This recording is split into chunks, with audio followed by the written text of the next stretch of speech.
পাকিস্তানের সাথে সিরিজের প্রথম ম্যাচ হারে টি-20তে হারের হ্যাট্রিক পূর্ণ হয়েছে বাংলাদেশের। আরব আমিরাতের বিপক্ষে সিরিজের শেষ দুই টি-20 হারের পর এবার পাকিস্তানের কাছেও হেরেছে লিটন দাসের নেতৃত্বাধীন দলটা। প্রথম ম্যাচ হারলেও সিরিজে এখনো ঢের বাকি, এখান থেকেও ঘুরিয়ে দাঁড়িয়ে সম্ভব সিরিজ জেতা, যেটা অধিনায়ক আগেই জানিয়েছিলেন ম্যাচ হারের পর।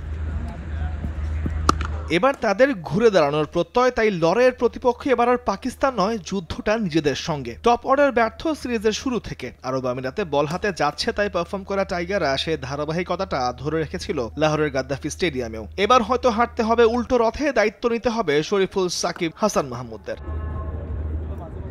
শেষ 4 ম্যাচে প্রতিপক্ষরা স্কোরবোর্ডে 3 বারই তুলেছে 190-এর উপর স্কোর, 2 বার ছাড়িয়েছে 200-র ঘর। সে রানের পথে ধরতে হবে লাগাম। শেখ মেহেদী 9 আর শরীফুল, সাকিব, রিশাদা দিয়েছেন গেল ম্যাচে 10-এর ওপরে রান, যেটা বড্ড বেমানানে টি-20 ফরম্যাটে।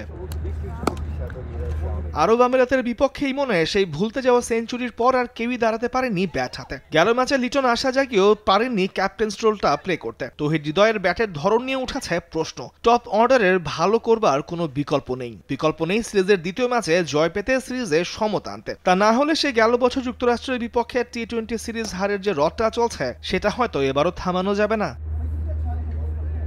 তামিমুর রহমান, স্পোর্টস ডেস্ক, দেশ টিভি।